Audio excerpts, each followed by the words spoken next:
Jim Nabors once lit up millions of living rooms with his warm smile and unforgettable voice, becoming a cherished icon of television's golden era.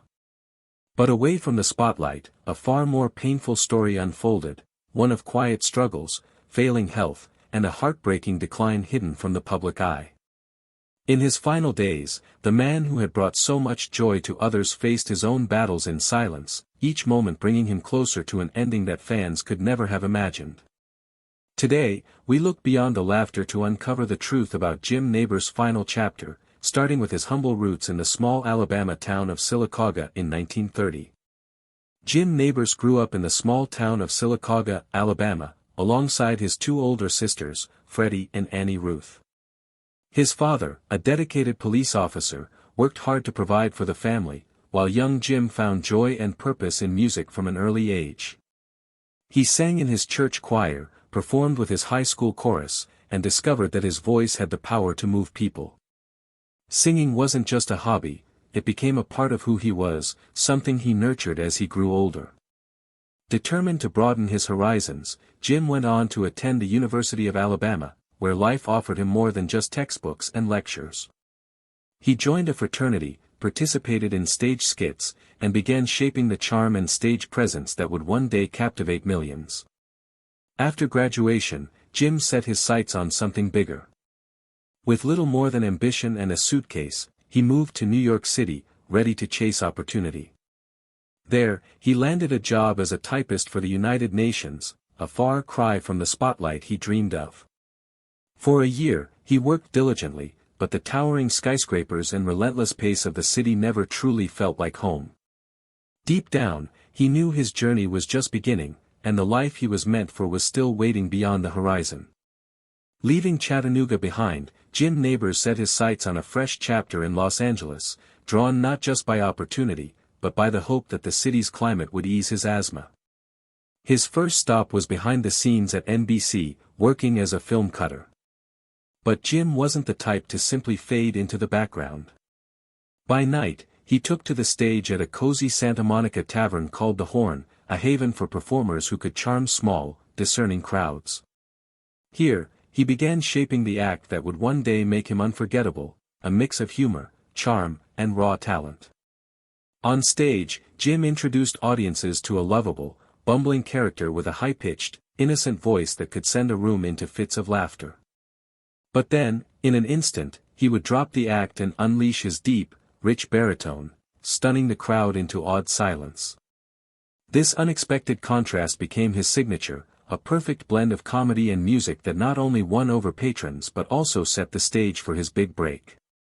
In Los Angeles, Jim wasn't just chasing a dream, he was quietly crafting the persona that would one day captivate millions.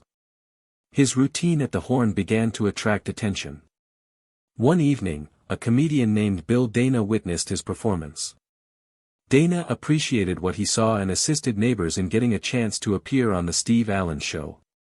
Nabors consented to participate, but the show concluded shortly thereafter.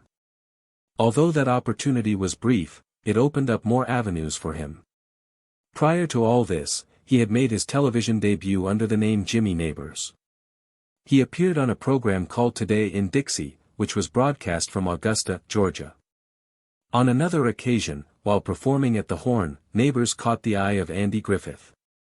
Griffith was taken with his talent and offered Nabors a role in a single episode of The Andy Griffith Show.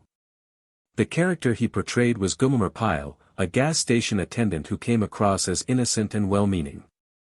That character was inspired by the humorous persona Nabors had been showcasing at the Horn. It wasn't long before Gomer Pyle became a beloved character on the show. Due to the audience's affection for him, the producers decided to make him a regular. Eventually, Nabors starred in his own series, Gomer Pyle USMC, where Gomer enlisted in the Marines and served under Sergeant Vince Carter, played by Frank Sutton. Despite airing during the Vietnam War, the show maintained its popularity. The episodes did not center around the war, instead, they focused on lighter narratives about Gomer's rural background and his amusing misunderstandings with Sergeant Carter.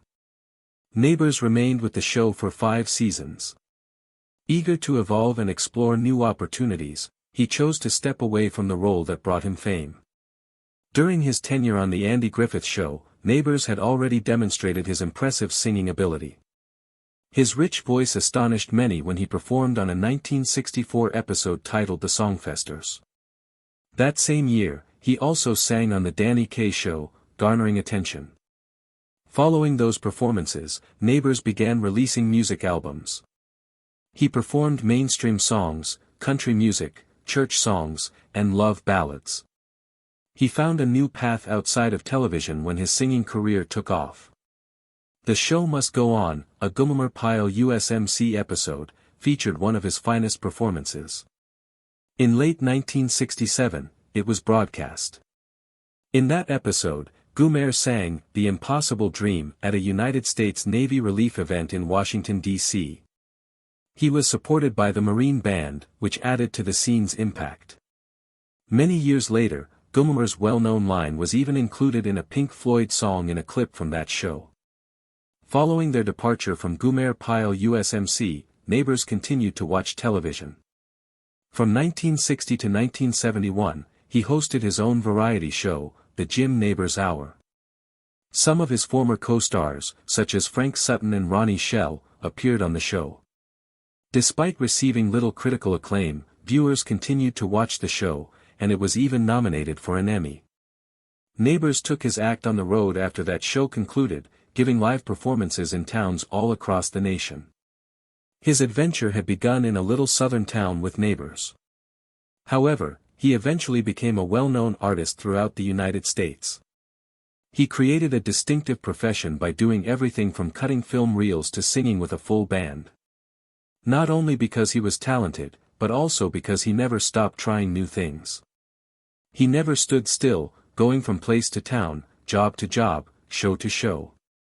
His story got richer with each step. However, that was just the start. Investigating several platforms. Jim Nabors struggled to overcome his reputation as Gomer Pyle after he became well known for his role. Since then, he has mostly been cast in comedic parts. People frequently expected him to play the same kind of character, despite the fact that his acting abilities might go beyond comedy. He entered the realm of children's television in the 1970s, appearing on the well-liked program The Croft Super Show. Younger audiences responded well to the light-hearted spirit he brought to that event. Nabors continued to be involved in the realm of variety television at the same time. He made an appearance in the opening episode of the Carol Burnett Show each year when it returned for a new season. That custom resulted from his intimate relationship with Burnett, which also made him quite involved in her private life. Their decades-long friendship kept him in the public eye even as his acting options became more constrained. Finally moving away from comedy, Nabors obtained a more serious part in 1973. In The Rookies, he portrayed a guy who was compelled to follow a sinister path following the death of his sister. That performance demonstrated his ability to handle more difficult material and revealed a new side of him. He was requested to perform the national anthem during the first game of the Major League Baseball World Series at about the same time. The audience was moved by his rich baritone voice, which served as a reminder that his skill was not limited to acting. From 1977 to 1978, Nabors hosted The Jim Nabors Show. His effort was recognized, and he was nominated for a Daytime Emmy for being a strong variety show host, despite its brief existence. He was able to determine what he wanted out of his job instead of being discouraged by the short run. He eventually grew weary of working in television all the time. He decided to switch from TV shows to singing, live performances, and stage musicals since the pace and pressure wore him out. Using his strong voice, he played a significant part in a touring production of Man of Lancia. However, his association with kid-friendly entertainment was far from over. In The Lost Saucer, a Saturday morning show, he played Fum, a clumsy android who journeyed through time with his robot partner Fee and 2 children. Sid and Marty Krofft persuaded him to return to television. He sang in a couple episodes to add a musical element to the series, and his character felt like a space-set Gomer Pyle. His appearance on The Muppet Show shortly after brought his music and humor to yet another generation. Time travel to the 1980s. Burt Reynolds asked Nabors to star in 3 feature films. He played Deputy Fred in 1982's The Best Little Whorehouse in Texas, which drew on his previous comedic approach. Although the film itself received negative reviews, Nabors was praised for its strong performance. In Stroker Ace, 1983, Nabors played an auto technician working in the NASCAR world, thanks to his relationship with Reynolds. Even though Nabors received a Golden Raspberry Award for Worst Supporting Actor, the film's poor performance didn't depress him. He continued to be active, participating in Cannonball Run 2 in 1984 alongside celebrities like Shirley Mlan, Dean Martin, and Jackie Chan. Regretfully, the movie did not earn positive reviews despite all of the celebrity endorsements. However, Nabors took pleasure in joining in the fun. Then, in 1986, Nabors took on the part that first brought him fame, going back to his origins. Fans were given a chance to reminisce about the simpler days of Mayberry when the original cast of the Andy Griffith Show reunited in Return to Mayberry. He contributed to the comedic pilot Sylvan in Paradise that same year. He portrayed Sylvan Sprayberry in this film, a bellhop at a hotel in Hawaii who seemed to trip over issues all the time. Nabors once again demonstrated his ability to blend charm and physical humor, but the show never went on to a full series. Over the years, Nabors continued to transition between different roles. From live musicals to science fiction, from variety events to star-studded comedy movies, he kept showing up in unexpected places. He maintained his optimism and continued to perform even when a project didn't work out. He performed in a variety of media, sang when he could, and acted when the part called for it. He added vitality and warmth to everything he did, whether it was on stage, TV, or cinema. But it soon started to catch on with him, clinging to love. After almost 40 years together, Jim Nabors, who gained notoriety for his Gomer Pyle days, eventually married Stan Cadwallader in mid-January 2013. Only weeks after Washington legalized same-sex marriages in early December 2012, they challenged a judge on January 15 at Seattle's Fairmont Olympic Hotel. Cadwallader was in his 60s, and the neighbor was 82. They had spent 38 years together. After decades of largely private personal lives, they had scaled. Nabors stated after that time that something had to happen, that they needed to make it official, and that it seemed like the perfect moment for him at his age. When Cadwallader was a firefighter in Honolulu, Hawaii, in 1975, they first came into contact. They then developed a relationship that gradually blossomed into love. As time went on, Cadwallader joined Nabors' team and provided him with both professional and personal assistance. They supported one another through good times and bad over the years. Few individuals ever learned of their link. They avoided any publicity or headlines about their personal life, but they were candid with friends and co-workers about it. He had not disclosed it to the public, but his neighbors clarified that he never let it to affect him. He just went about things his own way, considering their relationship to be very intimate. Their wedding was simple but sincere on that January day in Seattle.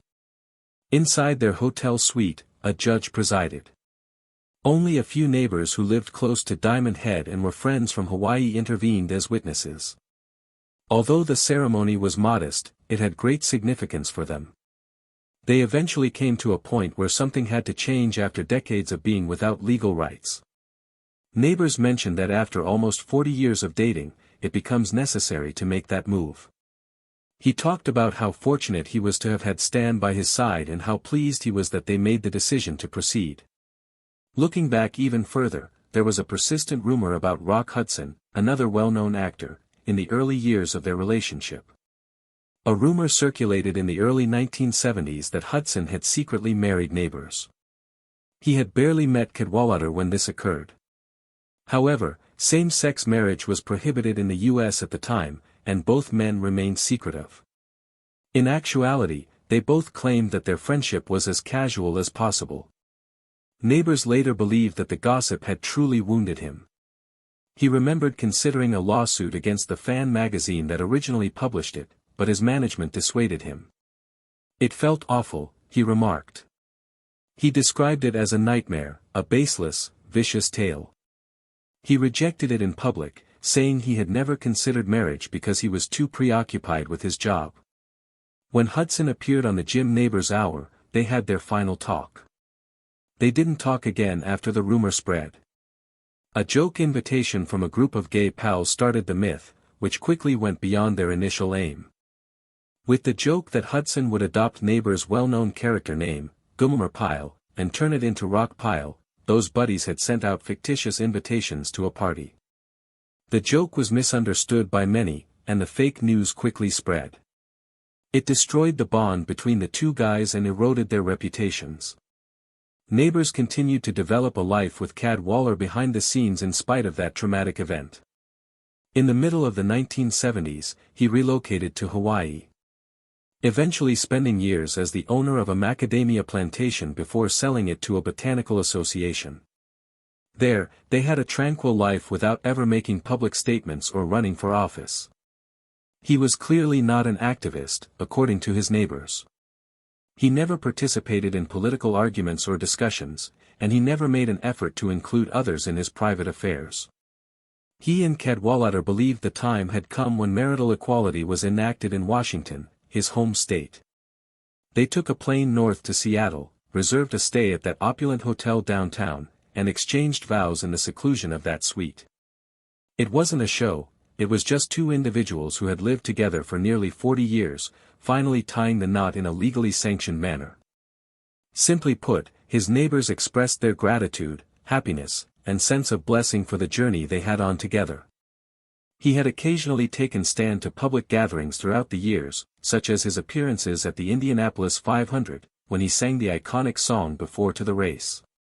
For those who paid close attention, that provided clues, but for the majority, the romance remained hidden. Friends and co-workers knew, he said later, but it just hadn't been up to me to broadcast it widely. They had already established a mutually supportive life together by the time their official marriage was consummated. Loyalty as well as friendship. Their tale was not one that made the news. And they lovingly welcomed the moment when things finally shifted. This segment represented yet another silent triumph for Nabors, an actor renowned for his kindness on screen and his strong singing voice. At last asserting his legal and honorable right to stand by the person he loved. The curtain goes down. Jim Nabors and his companion, Stan Cadwallader, moved to Honolulu, Hawaii, in 1976 after leaving Bear, California.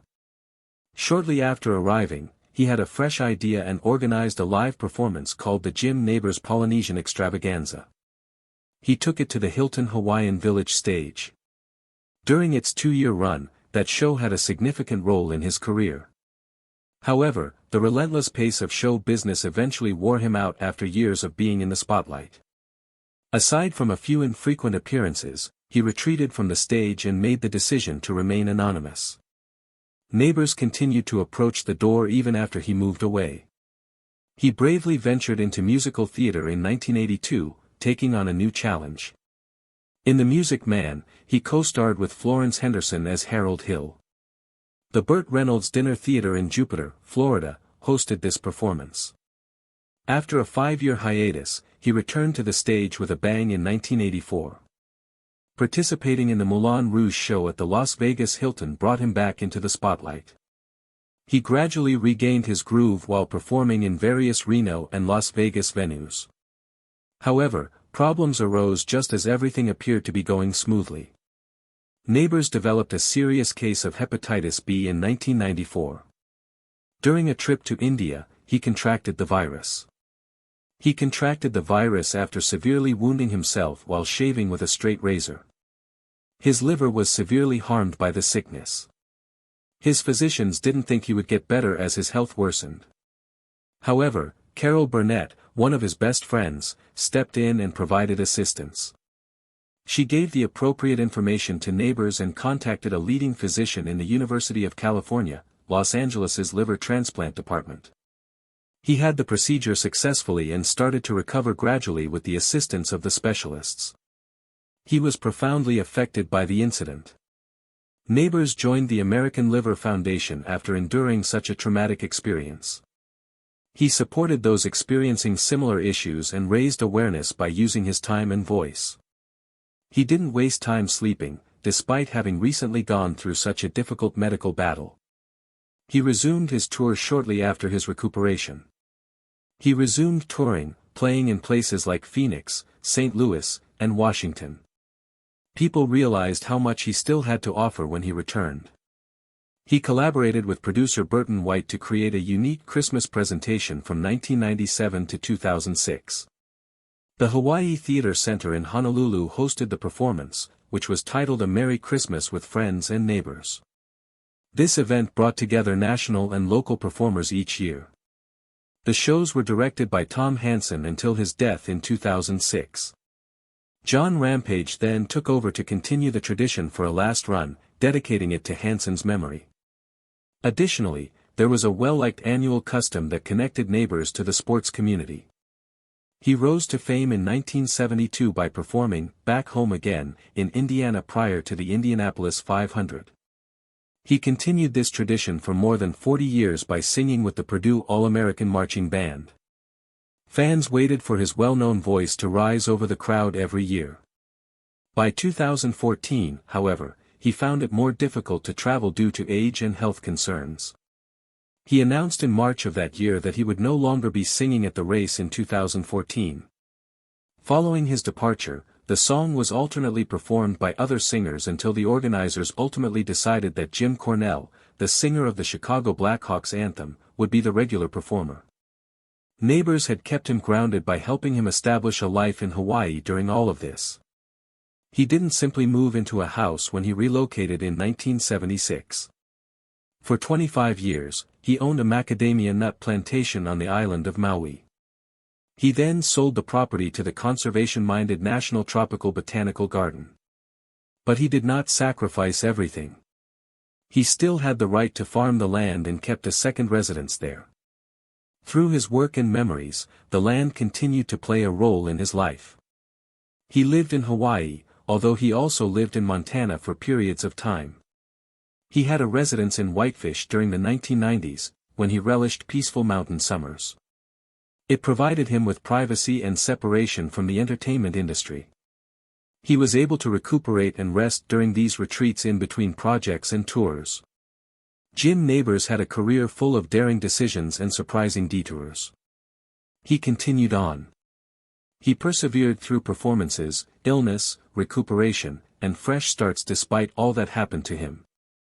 His life changed with each transition, and he never shied away from taking on the next challenge head-on. Jim Neighbors' final days. Jim Neighbors' life underwent a significant transformation in the 1970s. He relocated to Hawaii, leaving behind the hectic schedule of his entertainment profession. There, he purchased a massive 500-acre macadamia tree-covered ranch. Lifestyles on the ranch gave him something special. It pulled him far from the pressure of regular performances and brought him towards nature. In spite of this variation, he failed to completely step far away from the spotlight. Every now and then, he nonetheless took television roles and stayed linked to the entertainment global.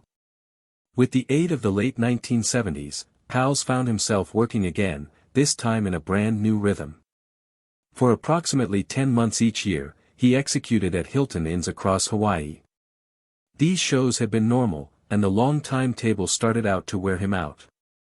Even though he turned into surrounded by means of lovely landscapes, the heavy workload didn't supply him a good deal rest. The stress caught up with him and gave him a critical ulcer.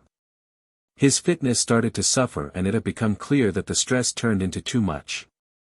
While the early 80s rolled in, matters started out to shift once more. His longtime friendship with actor Burt Reynolds added new film roles his manner. Acquaintances regarded in numerous movies, along with Stroker Ace, Cannonball Run 2, and The Excellent Little House in Texas. These roles allowed him to participate in initiatives without having to carry the overall weight of the overall performance. The film paintings helped him stay lively within the industry, but without the same non-prevent demands of degree performances or television indicates. By using 1985, he felt ready to go back to Stay Suggests, however this time he failed to rush returned into a hectic timetable. Instead, he picked his performances carefully and moved at a slower pace. He started out doing live shows and nightclub suggests once more, though he saved things lighter than before. One of his comeback indicates turned into in Las Vegas on the Hilton. That moment felt strange for him.